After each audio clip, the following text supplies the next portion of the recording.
Welcome back. The enactment of the Texas abortion law is perhaps a game-changing moment in the nearly 50-year battle over Roe v. Wade. When the Supreme Court declined to block what is now the most restrictive abortion law in the country, it sent a signal that the court's conservative majority may be ready to unwind or overturn Roe. And while abortion opponents cheered the move, abortion rights supporters are hoping that the far-reaching law will energize Democratic voters in the next midterm elections. Joining me now are former Democratic Senator Claire McCaskill of Missouri and former Republican Congresswoman Barbara Comstock of Virginia. Welcome to you both. I appreciate it. Senator McCaskill, Claire, let me start with you on this.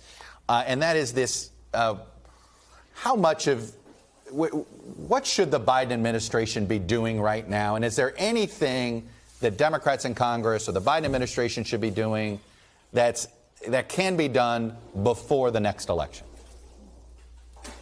Well, I'm not so sure that there's a huge role for Biden and or Congress right now, other than shouting from the rooftops that this law that the Supreme Court blessed, and you can try to dress it up and put a bow on it, but they blessed a law that embraces vigilantism, that embraces the most extreme position, and no exception for a 13-year-old who's been repeatedly raped by her father, who didn't know she was even pregnant until after 6 weeks. No exception for that. I mean, Chuck, 63% of America supports Roe v. Wade. I guarantee you 80% of America does not want this law with vigilante embraced by the Supreme Court to become the way of life in America. And I really think they've gone too far, and I will not accept both sides on this. This is one party that is doing this, not both parties. This is not the place for, oh, both sides are a problem. No, one side is a problem. I got reelected because of an extreme position on abortion. Right. I believe a lot of Democrats will get elected over this.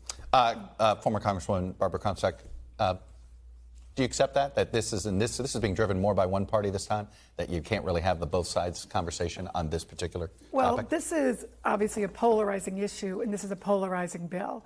As someone who is pro-life and has always wanted to change hearts and minds and focus on creating a culture of life and respecting the dignity of women and the children, I don't think this is a good bill, and I agree with the Wall Street Journal editorial board that said it was a blunder. And so I do think it's important to point out, because I don't agree with Claire, that this majority and minority have clearly said this does not overturn Roe versus Wade.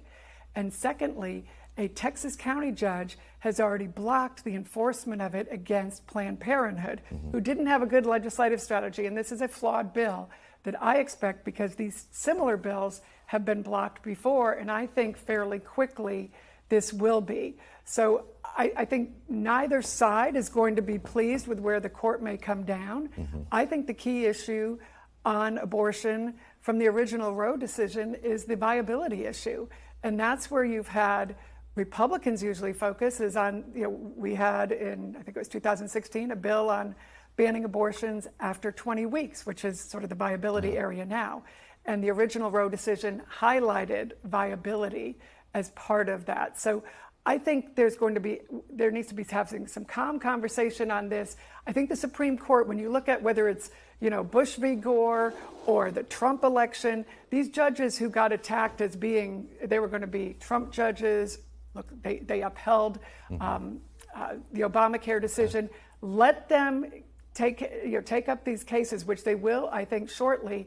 And I think people will be pleasantly surprised where they end up. Whether, I don't think pro-life or pro-choice are going to like the ultimate, where they come down, maybe where the people are in the middle. Well, and Claire, this is something you brought up, the fact you got reelected because you had an opponent that had an extreme position on the idea of rape. Legitimate rape is something that Todd Aiken at the time called it. But where you look at this Texas law, what is the slippery slope if we go down this idea where you take enforcement and put it into the hands of the people? I mean, I've already seen some folks on the right who don't like what Texas did fear that this could turn into that a blue state could do this on gun issues. Well, let's be clear about what the Republican Party is right now. It's a stewing pot of grievance. And what they have done with this law, and by the way, they've done it with other laws too, Republicans, not Democrats.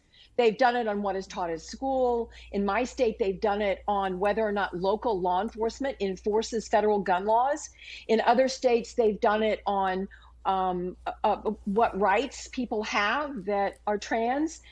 So this vigilantism, our courts have always operated on a concept of standing, that you are in court because you have standing. What the Republicans are doing is they're giving standing to anybody who's got a social grievance. They're taking the culture wars to a place that our country has never gone. It is dangerous.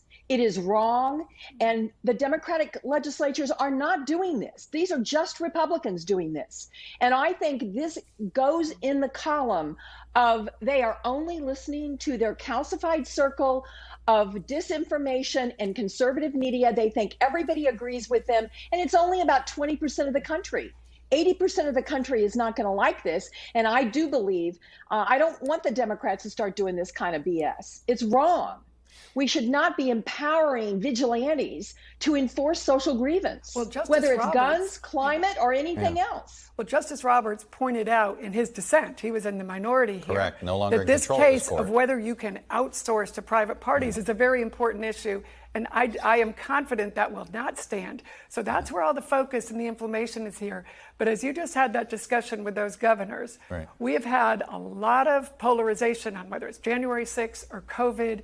And these issues have always been polarizing. We need calm right now. We don't need another January 6th at the Supreme Court. The Supreme Court knows how to handle these issues and will be doing it quickly, I believe. And then you're going to have, I mean, look at Ken Paxton, who's the Attorney General who will be defending this.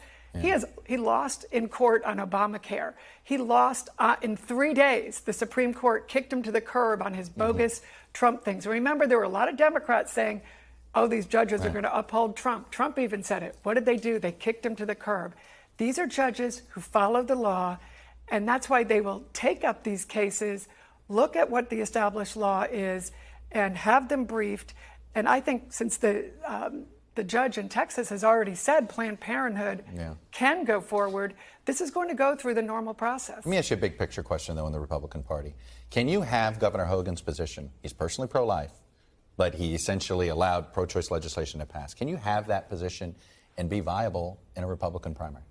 Well, look, I think Governor Hogan has been very pro-life throughout the COVID case. Look how he's brought people together. He's got his state vaccinated, and he has worked very well on this issue. You get where I'm at. I know, but he understood that his bill would be overridden. I mean, the bill, if he had vetoed it. So, yes, I do believe, because everybody understands there are different positions on this, which is why instead of having extremes drive this from both, whether it's a Democrat right. I mean, look, Claire was attacked by AOC in 2018 when she pointed out that abortion and guns were polarizing the country, and that's why she lost. Nancy Pelosi was attacked by Planned Parenthood in 2016 when she said, I'm not for abortion on demand for the whole 9 months, when we were discussing the 20, and then she had to come back and apologize to Planned Parenthood. We have to be able to discuss this. I got attacked for an over-the-counter birth control bill that Republican women supported. And it wasn't just opposed by right-wing men. It was opposed by Planned Parenthood, who didn't want the competition in the market. Fortunately, technology has taken that over, and you can get it online. Claire, is there a reasonable middle ground for the Democratic Party on, it's hard to say sometimes there's a middle ground on abortion, but the public seems there is a middle ground there, which is they don't want it completely banned and they don't want it without some limitations. What does the middle ground look like in a place like Missouri? Well, all the noise is going to be on the far extremes. And I have great respect for Barbara Comstock and who she is and how she held office. But women of America are not calm right now. The Supreme Court had an opportunity to stay this bill. If it was so bad, all they had to do was stay it, and they didn't.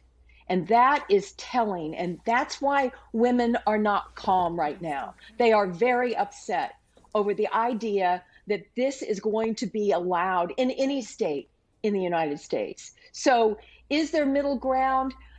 Yeah, and if the more extreme the Republican Party keeps becoming, and the next thing they're going to do, Missouri says they're going to copy it. They're going to probably do this on immigration. They're going to have vigilantes going out and with a tip line, you can get $50,000 if you turn in an employer who has hired somebody who's illegal. That's going to happen unless we do something to stop this extremism in the name of vigilantism in our court system. Well, I mean, this is the Republican Party that used to hate trial lawyers. Well, listen, they used to exactly. hate the courts, well, that's why and now they're using the courts. That's why it's bad policy and it's bad law. And if Republicans are going to try and be Todd Aiken Republicans, Claire is right, they will not succeed. But we have a lot more Larry Hogans, people like Jamie Herrera Butler, who's pro-life and is the leader on helping women with tough pregnancies and kids who have disabilities. Gotcha. And that's the kind of pro-life community that I've always worked with. And I think that's the one that needs to stand up now. I will say this, in the spirit of our Polarization broadcast today, Claire McCaskill, Barbara Comstock, you guys appearing together and a very high-minded discussion. I appreciate both of you. Thank you. Hey, thanks for watching our YouTube channel. Follow today's top stories and breaking news by downloading the NBC News app.